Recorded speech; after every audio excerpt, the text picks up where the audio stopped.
দ্বিতীয় শুভেচ্ছা YouTube channel Voice of জার্নালের পক্ষ থেকে।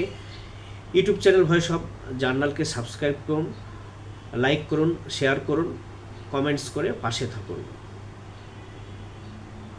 পুরান ঢাকার মিডফোর্ড এলাকার ভাঙড়ি ব্যবসায়ী লালচান ওরফে সোহাগের যে মৃত্যু একেবারে বর্বরতাকেও ছাড়িয়ে গেছে। সে হত্যাকাণ্ডটি সারা জাতিকে নাড়া দিয়েছে, সারা বিশ্বকে নাড়া দিয়েছে সেই সাথে।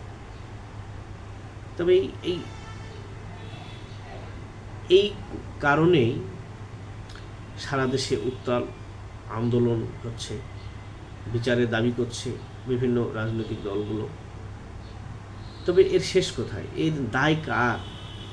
এই যে মব ভায়োলেন্সের দায় কার?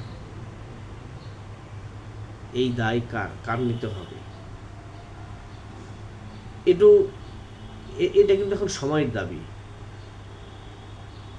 কারণ আপনার সরকারে যে থাকে, সরকার প্রধান বা তার মন্ত্রী পরিষদ বলেন বা উপদেষ্টা পরিষদ যারা থাকে, আইন শৃঙ্খলার কিন্তু তাকে নিতে হবে। কিন্তু আজ পর্যন্ত আমরা পত্রপত্রিকায় কিংবা সোশ্যাল মিডিয়ায় বা ইলেকট্রনিক মিডিয়ায় দেখলাম না স্বরাষ্ট্র দপ্তরের কোনো মন্তব্য শুনলাম এই বর্বরোচিত হত্যাকাণ্ডের বিষয়ে।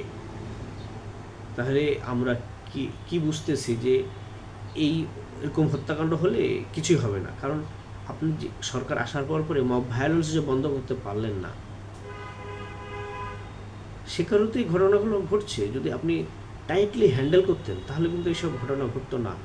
হত্যা, খুন, হত্যা, নির্যাতন, শিশু ধর্ষণ, নারী ধর্ষণ, আবার নারীকে ধর্ষণ করে বিভ্রস্ত অবস্থায়, উলঙ্গ অবস্থায় ভিডিও সোশ্যাল মিডিয়ায় ছড়িয়ে দেওয়া, এসব কারণ যদি আপনি স্ট্রিক্টলি হ্যান্ডেল করা হতো তাহলে এইসব ঘটনা পরবর্তীতে ঘটতো না।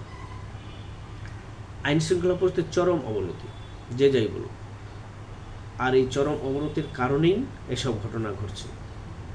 তো এর দায়িত্ব বর্তমান সরকারকে নিতে হবে। কারণ যখন যে সরকার থাকবে, এইসব নৃশংস হত্যাকাণ্ড, ধর্ষণ, রাহাজানি, লুটতরাজ তাকেই নিতে হবে বা সে সরকারের উপরেই পড়বে।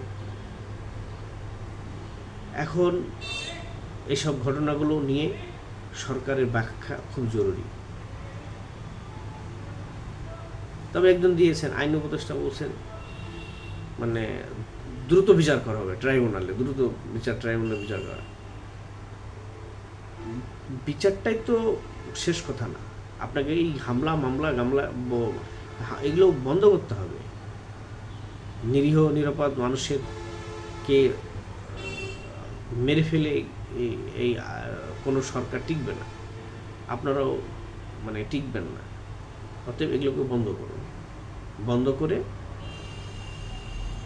দেশটাকে শান্তি আনুন, দেশের মানুষকে শান্তিতে ঘুমাতে দিন। তা না হলে দেশের মানুষও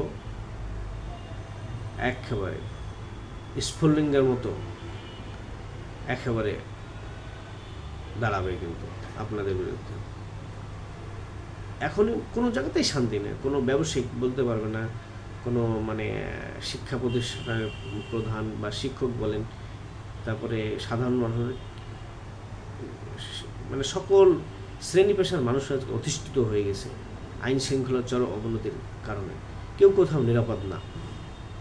তো এদিকে থামান, এগুলো এই সব বিষয়গুলো ব্যবস্থা নেন। সবাইকে ধন্যবাদ।